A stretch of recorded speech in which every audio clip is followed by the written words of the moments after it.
Welcome to another episode, Chad Sports Talk, and welcome to the Conference Championships round of the 2023-24 NFL playoffs. That's right, we're down to the Final Four, and see a few familiar faces you think you probably see here. We definitely have a surprise in this year's Final Four.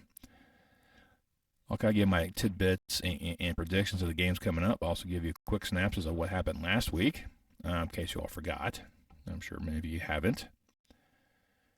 And give you my take on the how I did. And let's just go ahead and dive into last week, where I ended up finishing 3-1. I was doing extremely well until that Sunday night game. We'll get to that one in a bit.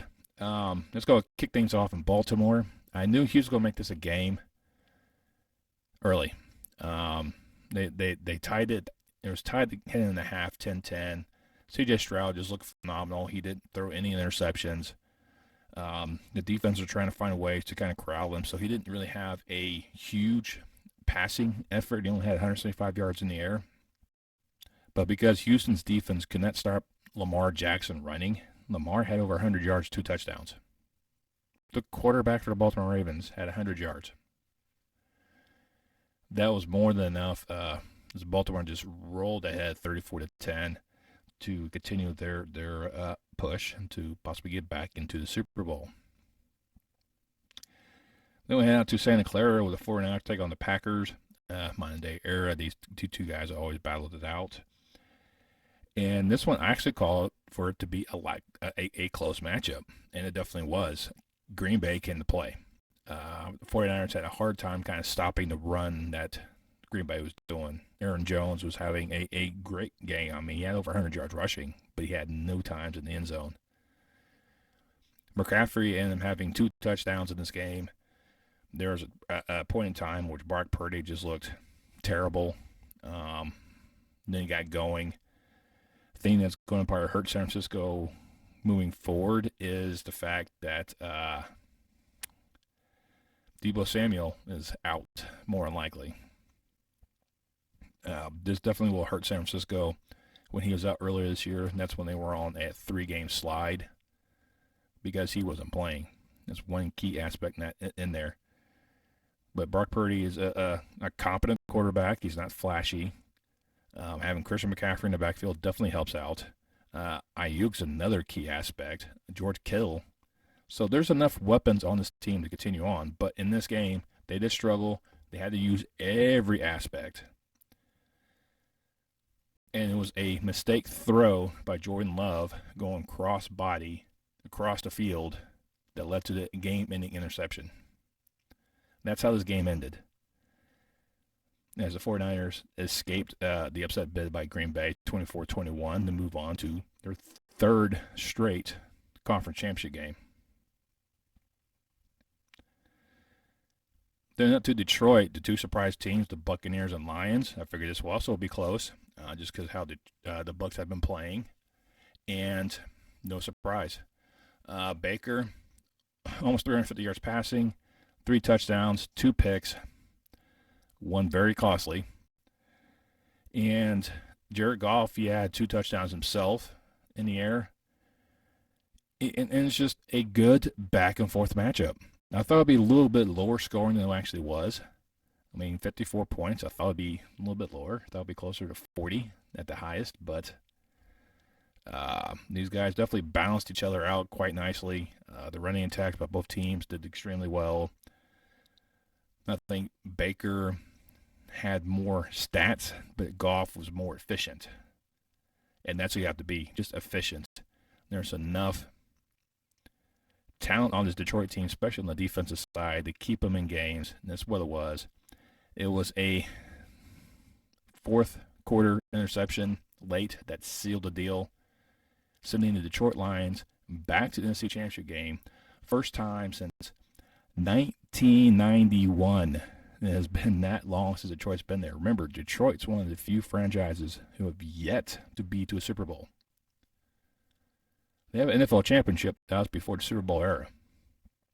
But this team's never been to the Super Bowl. And then Sunday night, up there in Western New York, A classic matchup between these two teams. We've seen Jason Kelsey actually drinking with the Bills Mafia and celebrating in the box with no shirt on. Looked like he had a shirt because of all of his chest hair.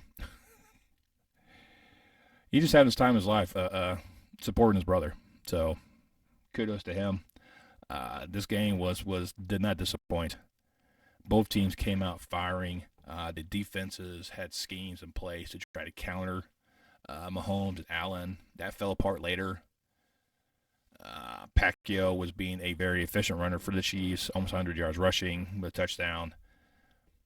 Josh Allen, which is being Josh Allen, doing it all. Debo, unfortunately, couldn't get much open because that's where the defense concentrated on for the Chiefs was on Debo Samuel. Or not Debo Samuel. Stephon Diggs. There we go. So, he was kind of taken out, and Buffalo doesn't really have another type of weapon in place besides Kincaid, and defenses know that. That's part of the problem with Buffalo. They need a couple other pieces in there to kind of help things out, but that's an off-season issue and a lot of other things. But this game did disappoint. It went down to towards the end of the fourth quarter, Josh was driving, tried to hit the home run ball, and he got hit a little bit, so his throw may have affected his throw. It fell short. He had a wide open in the end zone. I know Stephon had a couple drops during the game. A couple of receivers had catches that they ended dropping, so that didn't help his cause either. Another play, he was scrambling. No one could get open. I had to throw that one away. So the turnaround gave it to Bass. Sure-footed. Should have a game-time field goal. Missed it. A la Scott Norwood, if you remember that back in Super Bowl 25. And, of course, typical fashion of football fans, he's receiving death threats. He's also had a lot of support for his charity as well. So you got both sides of the coin when it comes to that one. But it's definitely one of those things that, it was a great game. It was like Josh Allen could beat Patrick Mahomes in the regular season, but not the playoffs. The Chiefs are 3-0 against the Bills in the playoffs.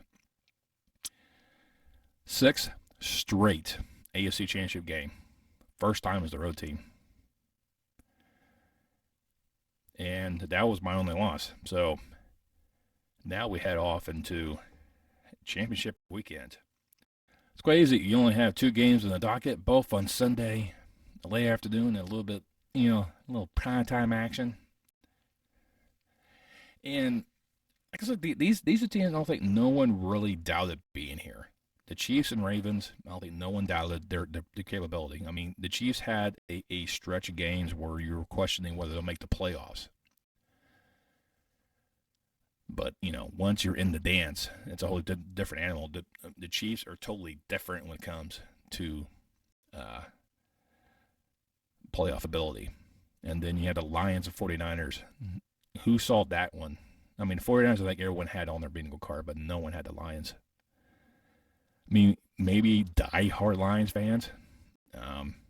I thought they'll win the division, and I think they'll win a playoff game. But this team is that team is poised to do some damage. But more on them in a minute. Let's go back to the game in Baltimore between the Chiefs and Ravens. A classic matchup between Patrick Mahomes and Lamar Jackson. 2 very distinct style quarterbacks that like to make plays with their feet. Lamar's more of the pure runner than Patrick is. Patrick does have some tools he can use. He gets Travis Kelce, he has Pacquiao, he has a Rice who's come up as well. And for Lamar, he had Trey Flowers. That's about it. They have some guys in place. Injuries have kind of played a factor in some of these head-to-head aspects in terms of who's going to be able to play for him, who's out and whatnot. Yeah, for the Ravens, not having Mark Andrews, another key aspect for Lamar Jackson's passing attack, will kind of hurt him. He hasn't quite done it yet because Lamar's able to do it with his legs. Uh, Tylan Wallace could be back. He's listed as questionable for this game. You still have, like I said, Trey Flowers, and then you still got Odell out there still being very productive as well. So Lamar has some competent receivers.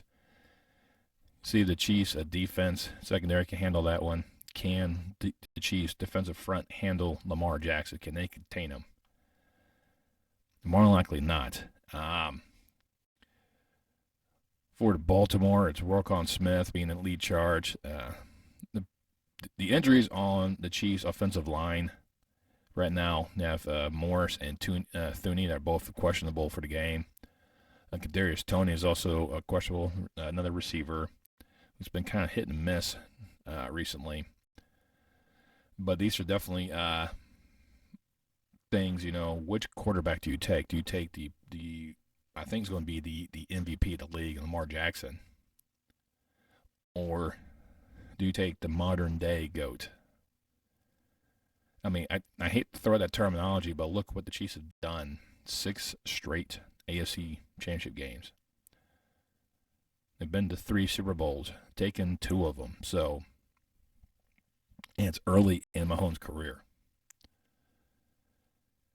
I mean, you saw what Tom Brady did, 9 Super Bowl appearances. 7 of them. I mean, it's ridiculous.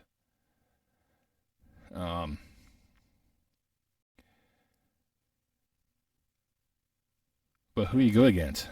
That's the big thing. Do you trust more in Patrick Mahomes? Do you trust more in Lamar Jackson? These are 2 Titans going at it. This is an epic showdown between these 2. I have a hard time wrapping my head around this one. Even though the line has Baltimore favored by 3.5. ESPN Analytics has Baltimore favored by almost 64%. Baltimore's been playing out of their gourds at the right time. They are the team to beat. I get that. But Patrick Mahomes has burned me this postseason. I picked against him twice, and I lost both times. This team seems to rally around the playoff time frame. They become a whole new animal. And with them being their road team, they've already went into Buffalo and won. Now they got to go to Baltimore and win. I think they can do it. I will give the Chiefs a fighting chance to slip out of Baltimore with a 3-point victory to go back-to-back Super Bowls. It's a bit of a stretch, I know. There's a lot of things that could go wrong in this game, and there's no doubt about that. Lamar Jackson could just run amok and totally just decimate the Chiefs' defense. I can see that happening, but Patrick has burned me, like I said, these past 2 weeks, so I can't do a third week. I gotta go with Mahomes and the Chiefs making it back to the Super Bowl. Head out to Santa Clara where the 49ers play host to Detroit Lions. That's right, the Detroit Lions are coming into town. And Jared Goff making it back out to the West Coast. And he's just a very cool, calm, collected type of quarterback. He's not very flashy either. Much like Brock Purdy, not very flashy. But he has developed this relationship with this offense. This offense is gelling at the right time. Montgomery being a huge factor in that backfield. St. Brown being a key receiver for him, especially in those deep threats.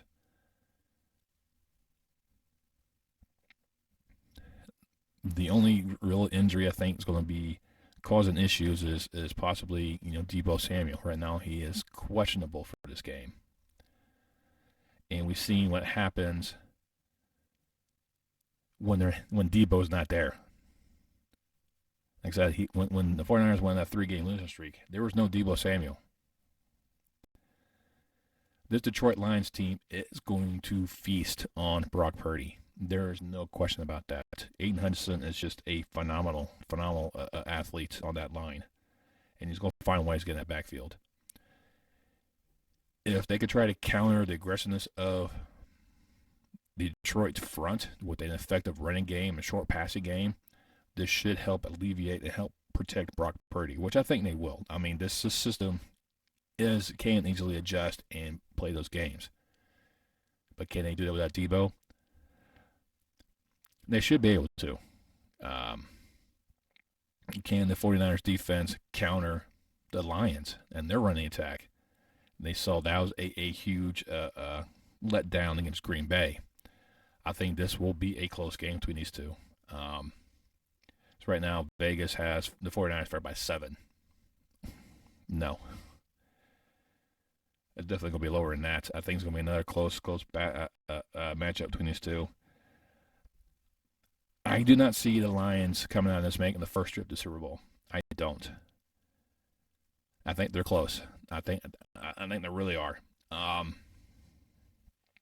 now, ESPN Analytics also has the 49ers favored by 74%. I think there's just too many weapons on the 49ers offense that are better than the Lions offense. Jared Goff has proven that, he can take a team to the Super Bowl. He's done it with the Rams.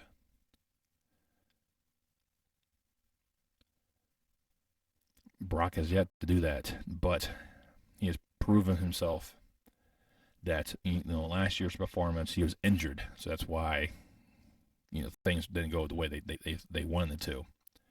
But he's had those revenge games. He's shown he can do it. Can the 49ers offense be effective without Debo Samuel? Maybe. It's going to be a huge factor. Can they find ways to be creative without their Swiss Army knife? Finding ways to do it. It's going to be close. I would not be surprised if Detroit's leading most of this game, much like, with the Green Bay game. 49ers have to come from behind in this one as well. I do see San Francisco winning. I see San Francisco winning probably by 3 points as well. This is going to be a low-scoring game. It's going to be an entertaining game. See the Chiefs and 49ers clash once again in the Super Bowl, but this is going to be a different 49ers team. This is not going to be the Jimmy G 49ers. This is going to be the Brock Purdy 49ers. But I can see San Francisco heading to the Super Bowl. Like I said, this was the team I had to pick up after Philadelphia got knocked off. So I'm sticking with that one. Buffalo was my AFC pick, so I'm going to pick the team to beat Buffalo. We'll see how my version 2.0 for my Super Bowl goes. We'll kind of go from there. But, hey, let me know what you think. So far, which team has been your biggest disappointment? Who's been your biggest surprise?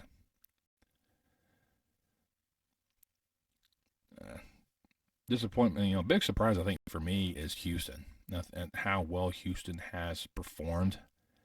What has been I think an early gift for the city of Houston and the Texans franchise. The biggest disappointment, I think I'll go with Philadelphia. The way they collapsed towards the end of the season was just mind-boggling.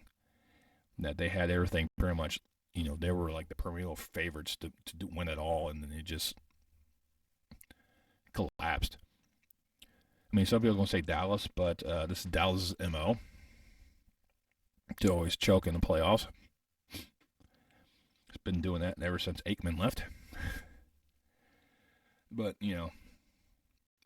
there's a lot of teams in there that kind of, you can kind of go, these definitely ones that's supposed to be here.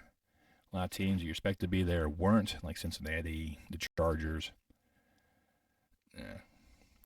Bears fans are kind of in between right now, trying to figure out if it was a good season, bad season. So, the Cardinals fans are probably the same boat as well. So, in Carolina was just Carolina. Anyway, like I said, let me know down below what you think, especially my picks, especially, which teams you think Your biggest disappointment, your biggest surprise. So mix it up in comments below. It really helps boost algorithm of this, and we all have to worship the almighty YouTube algorithm.